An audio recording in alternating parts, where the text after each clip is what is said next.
नमस्कार, final cut देख रहे हैं आप सब। मैं हूं आपके साथ साहिल खीरनी। चलिए शुरुआत करते हैं फाइनल कट में कुछ खास खबरों की। जम्मू कश्मीर में सुरक्षित माहौल पर बात करते हुए जम्मू कश्मीर के डीजीपी आर स्वैन ने कहा है कि कुछ साल पहले तक यहां स्थानीय आतंकियों की संख्या ज्यादा थी, लेकिन अब विदेशी आतंकियों की संख्या में इजाफा हुआ है।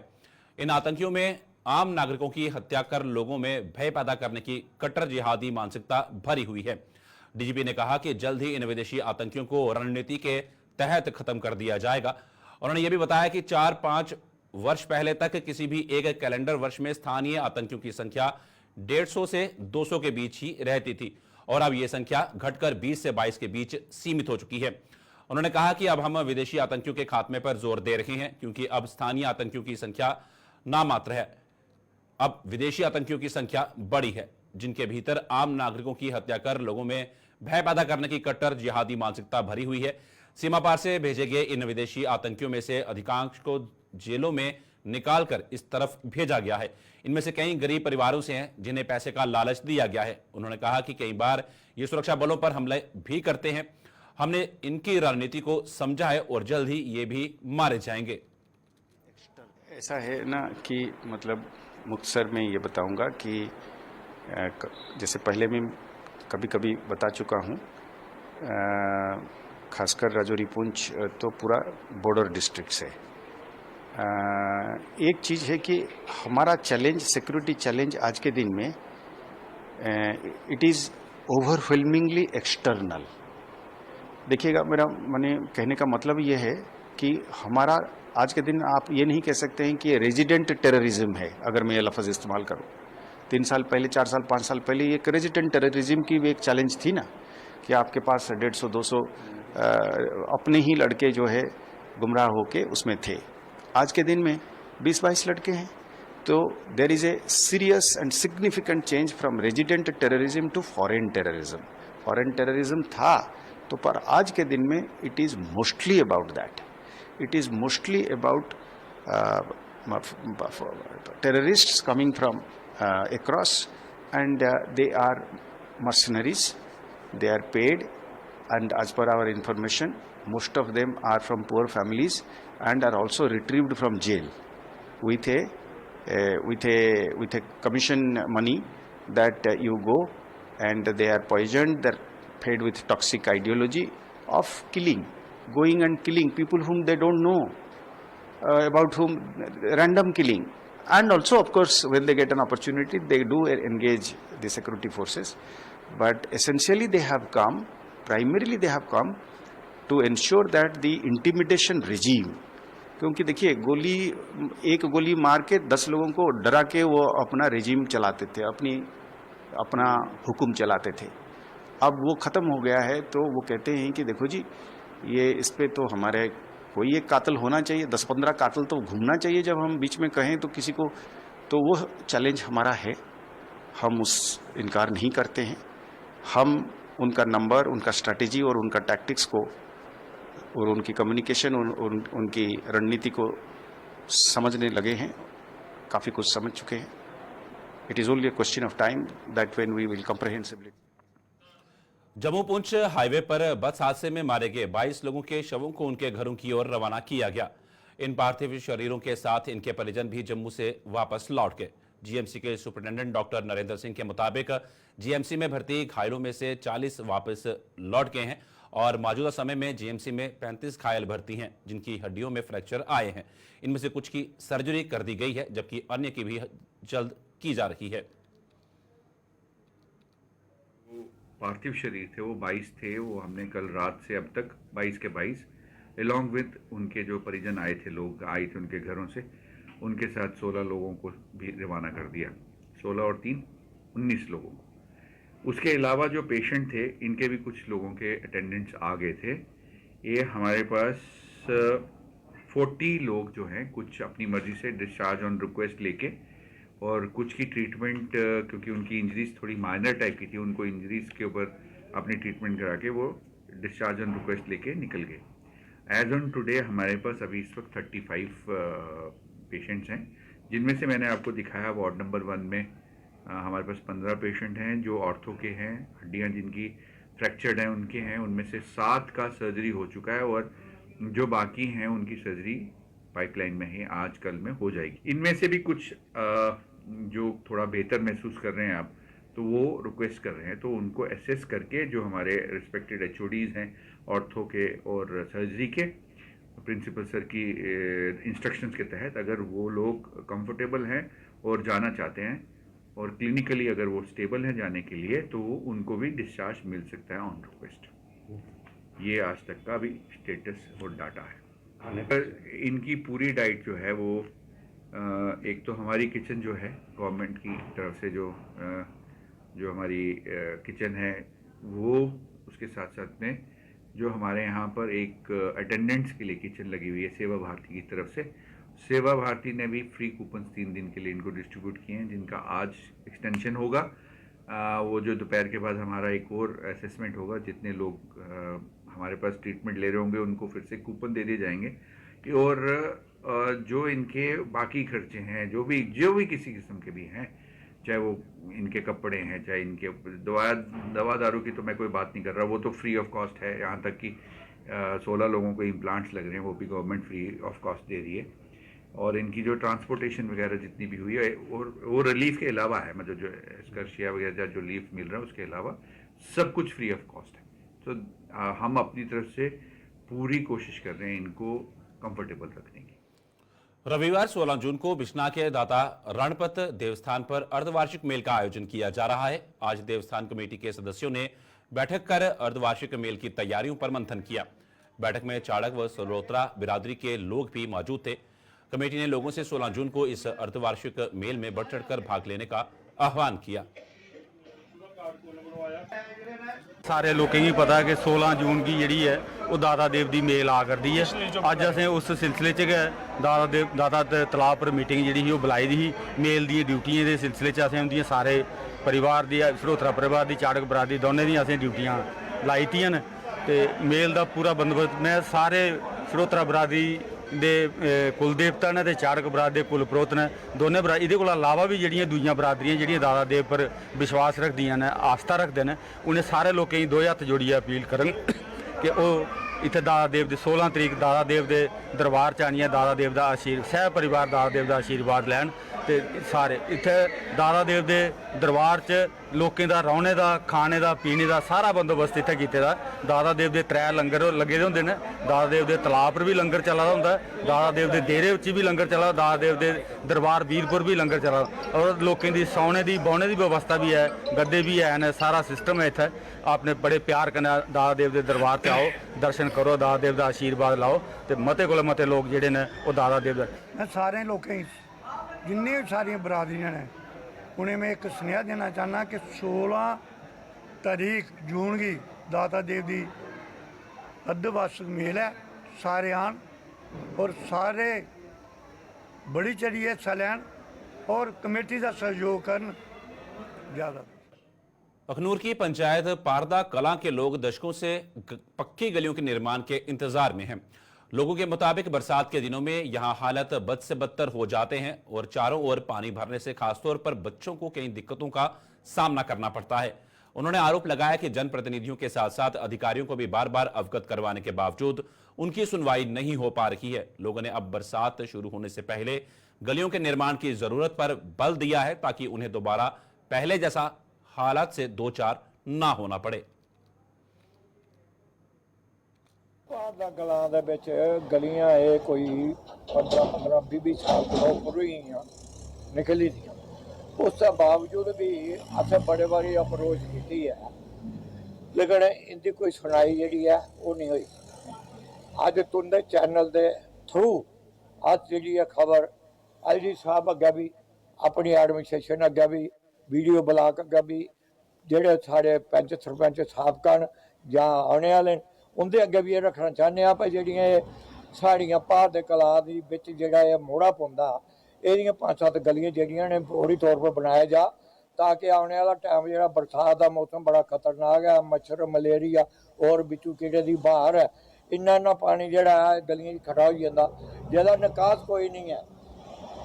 इस निकास की भी बनाने वास्ते जिहड़ा इन्हें फौरी तौर पर इंतजाम जिहड़ा सरकार ने करना चाहिए। और मैं खास करिए एल जी अगे रिक्वेस्ट करूँ कि वो फौरी तौर पर इस मामले की सुनवाई करते हुए महकमे POD की अपना वीडियो बुला के और जेह्ड़े इत्थों दे ग्राम सेवक उंदे कोला भी ये सारा नक्शा लिया इन्हें गड्डियां का काम जेह्ड़ा शुरू करवाया जा।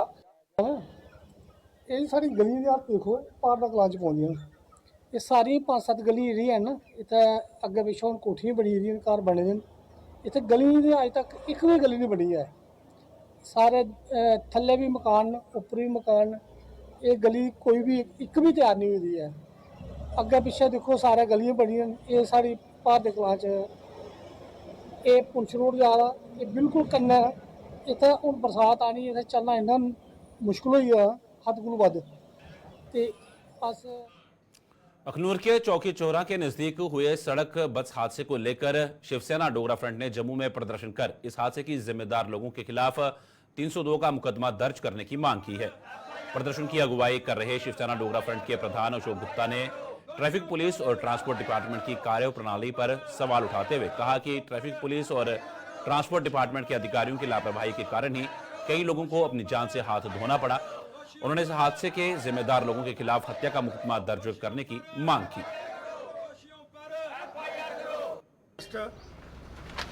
23 लोगों की मृत्यु हो गई अखनूर एक्सीडेंट के अंदर। बस जिसके अंदर तकरीबन 96 लोग थे। लखनपुर के अंदर चेकिंग नहीं हुई। चुनाव चल रहे हैं, सिक्योरिटी जोन में आए हैं।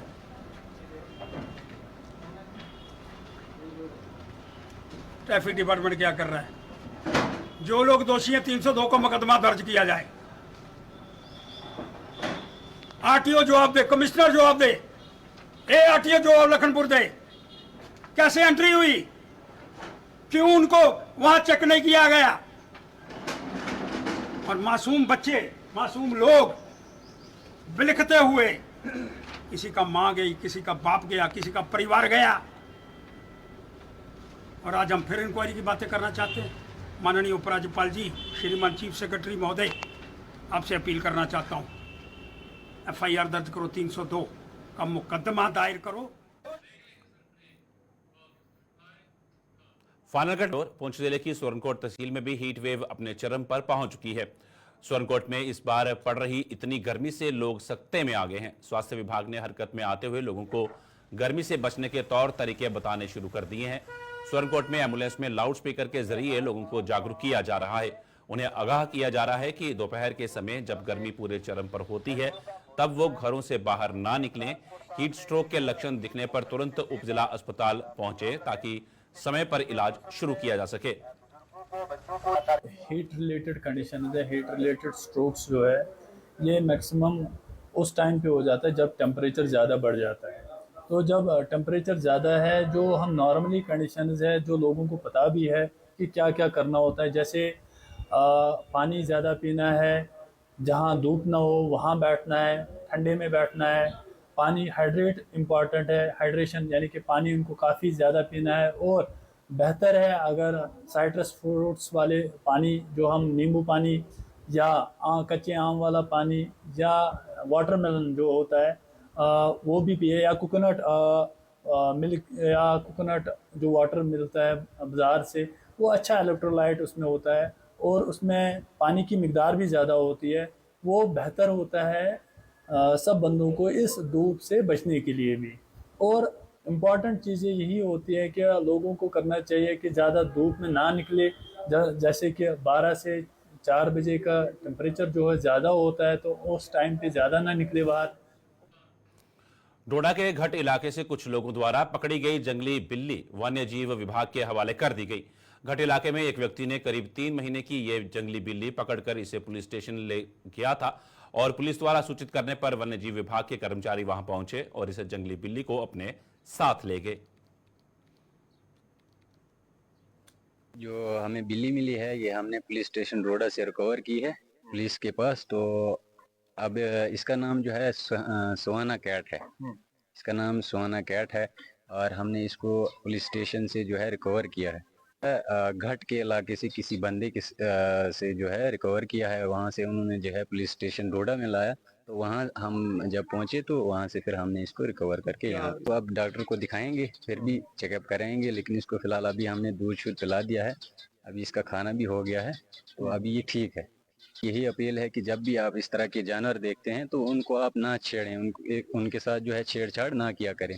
जब भी आपको ऐसा जानवर कोई दिखता है तो आप डायरेक्ट हमें फ़ोन किया करें, तो हम खुद जो है उसको क्या करना है, फिर खुद अपने हिसाब से जो है रेस्क्यू करना होगा तो उसको खुद ही करेंगे। आम बिल्लियाँ जो है वो घरों के आसपास पाई जाती हैं। कठुआ में गायत्री गौशाला के नजदीक शहर भर की गंदगी को डंप करने के खिलाफ लोग म्युनिसिपल काउंसिल के खिलाफ लामबंद हो गए हैं। लोगों के मुताबिक म्युनिसिपल काउंसिल के अलावा जिला प्रशासन के अधिकारियों से बार बार गुहार लगाने के बावजूद भी इस डंपिंग यार्ड को यहां से नहीं हटाया जा रहा, जिससे उनकी धार्मिक भावनाएं आहत हो रही हैं। शहर भर के कूड़े के निस्तारण के लिए काउंसिल ने परियोजना भले ही शुरू की थी, लेकिन वो भी सरकारी खजाने पर बोझ साबित हुई। पिछले 2 साल से ये लगातार ये प्रयास रहता है कि किस तरीके से ये जो जितना भी हमारे कठुआ शहर का जो भी जितना भी हॉट वेस्टेज है, जितना भी है गंदगी का ढेर है, सब इधर लगाते हैं। इसके पास ही बिल्कुल गायत्री गौशाला है, जिसके चेयरमैन हमारे आदरणीय कैप्टन ज्ञान सिंह पठानिया जी हैं। उनका बहुत कोशिश रही है कि इसको किसी तरीके से बंद करवाया जाए। फंक्शन करते हैं, मक्खियाँ वगैरह इतनी होती हैं, हम बैठने से फाउल स्मेल होती है, लेकिन एडमिनिस्ट्रेशन को टाइम टू टाइम हम लोग जब हमारी पूरी टीम जाती है उनसे कहते हैं, लेकिन इसके बारे में कोई भी ख्याल नहीं होता। ये ज़रूरत नहीं थी इसकी। ये गौशाला है, ये हमारी धार्मिक जगह है, जहाँ धार्मिक जगह में हम 10 मिनट नहीं खड़े हो सकते। इसलिए एडमिनिस्ट्रेशन से हम लोग बार बार यही रिक्वेस्ट करते रहे कि ये इस बात का हल किया जाए, लेकिन कुछ भी नहीं हुआ अभी तक। इसलिए हम सभी को ये रिक्वेस्ट करते हैं, डिस्ट्रिक्ट एडमिनिस्ट्रेशन हो, म्यूनसिपलिटी हो, कि ये जो वेस्टेज है, जहाँ बड़े बड़े ढेर लगे हुए हैं, इनको जहाँ से उठाया जाए, जहाँ पर कोई फॉल स्मेल ना हो। बीमारी कोई पड़ सकती है, आसपास के लोगों को तकलीफ हो जाएगी।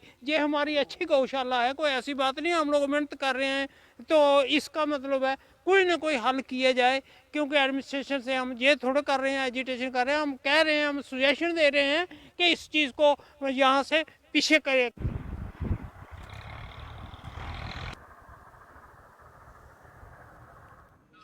जम्मू में लगन सोसाइटी द्वारा ली जा रही संगीत की कक्षाओं की जाने माने संगीतकार व लेखक यशपाल यश ने सराहना की है।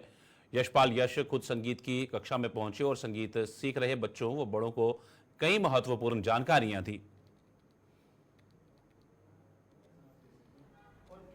आज मुझे इस बात की बड़ी खुशी हुई कि बच्चे यहाँ पे जितने भी सीखने वाले हैं वो अच्छे सुरीले बच्चे हैं। सुरीले क्यों ना हो, क्योंकि जो उनके मेंटर हैं, जो उनके टीचर हैं, वो खुद बहुत अच्छा गाते हैं, बहुत अच्छा सिखाते हैं। उन्होंने खुद भी सीखा हुआ है। जो जिस इंसान ने कहीं से सीखा हो वो बच्चों को भी अच्छा सिखा सकते हैं। और सबसे इस बात की बड़ी खुशी, बच्चे सुर और ताल में बहुत अच्छे चल रहे हैं। अगर कहीं कोई म्यूज़िक एकेडमी खुलती है, जैसे लगन म्यूज़िक क्लासेज यहाँ पे हैं, तो उसका उद्देश्य पूरा तभी होता है जब भी बच्चे सीखने वाले और सिखाने वालों का आपस में तालमेल हो। लगन से, इसका नाम ही लगन है, और लगन से बच्चे सीख रहे हैं और लगन से इनको सिखाया जा रहा है। क्योंकि यहाँ तक मैं इनके जो टीचर हैं, मैं उनको जानता हूँ, वो वैसे भी बहुत अच्छे इंसान हैं, एक दूसरे से अपना मेल जोल रखते हैं। बड़ी उनकी सोच बहुत गहरी है, और बच्चों के प्रति तो उनकी बहुत सोच अच्छी है कि माँ बाप कुछ उद्देश्य लेकर बच्चों को सीखने के लिए भेजते हैं। सब्जी के उत्पादन के साथ साथ जम्मू के मड ब्लॉक के सीमावर्ती गांव नई बस्ती, पंगोर और चढ़काली के किसान अब मक्की के उत्पादन की ओर आकर्षित हो रहे हैं। इन गांवों के कई किसान अब मक्की की खेती भी कर रहे हैं। इन किसानों के मुताबिक मक्की की खेती से उन्हें अच्छा मुनाफा हो रहा है और इस फसल के बाद वो धान और सब्जी की खेती भी करने जा रहे हैं।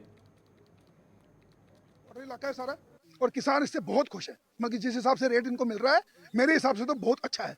क्योंकि कोई टाइम था हम 4000 भी मक्की लेते थे, तब थोड़ा खर्चा कम था। अब थोड़ी लेबर खर्चा थोड़ा महंगा हो गया है, दवाइयाँ थोड़ी महंगी हो गई हैं, जमींदार को खर्चा है, तो उस हिसाब से हम जमींदार को भी देखते हैं। मैं ठेकेदारी ये नहीं, मैं अपना आप ही देखता हूँ।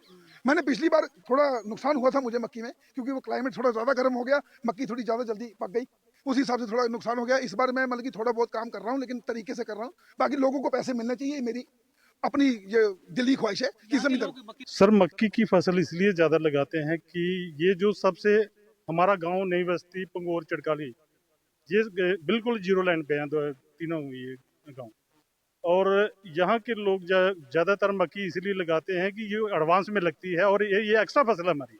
इसके बाद हम पैडी की फसल लगा देते हैं, धान की फसल लगा देते हैं। जो थोड़ा लेट वैरायटी लगाते हैं वो इसके बाद कड़म जहाँ कुछ एक्स्ट्रा सब्जी कोई वेजिटेबल वगैरह लगा देते हैं। तो ये एडवांस फसल है, इसलिए ज़्यादा लोग पहले कम लगाते थे। अभी नई बस्ती वालों को देख के चड़काली वाले भी पंगोर वाले भी ये आगे पीछे लोग भी ज़्यादा ये मक्की की फसल लगाने लग पड़े हैं। जो सब्जी ज़्यादा लगती हैं तो सब्जी की फसल जो है वो थोड़े समय के लिए होती है, कोई 2 महीने, कोई 1.5 महीना, कोई 3 महीने। तो सब्जी की फसल जैसे कड़म या बंद हो, उसको जब काट देते हैं, ख़त्म करते हैं, तो उसके साथ ये लोग हमारे लोग मक्की लगा देते हैं। तो मक्की का जो फसल जो ऐसी है ये इसमें अच्छी इनकम जो है लोगों को होती है। जैसे आपने देखा है कि एक प्लांट के साथ 2-2, 3-3 जो है वो छलियाँ लगी हैं। अभी जो फसल कुछ तैयार हो गई, कुछ होने वाली है, तो वो जो इसके एक तो छल्ली की इनकम हो जाएगी। छल्ली जो है इसकी जो दाने वाली जो है वो उतार लेंगे, वो ले जाएंगे, बेच देंगे। वो दूसरा ये जो प्लांट हैं ये चारे के काम आ जाएंगे। गुलिस्तान पर खबरों का सिलसिला यूं ही चलता रहेगा। फिलहाल फाइनल कट में इतना ही, दीजिए इजाजत, नमस्कार।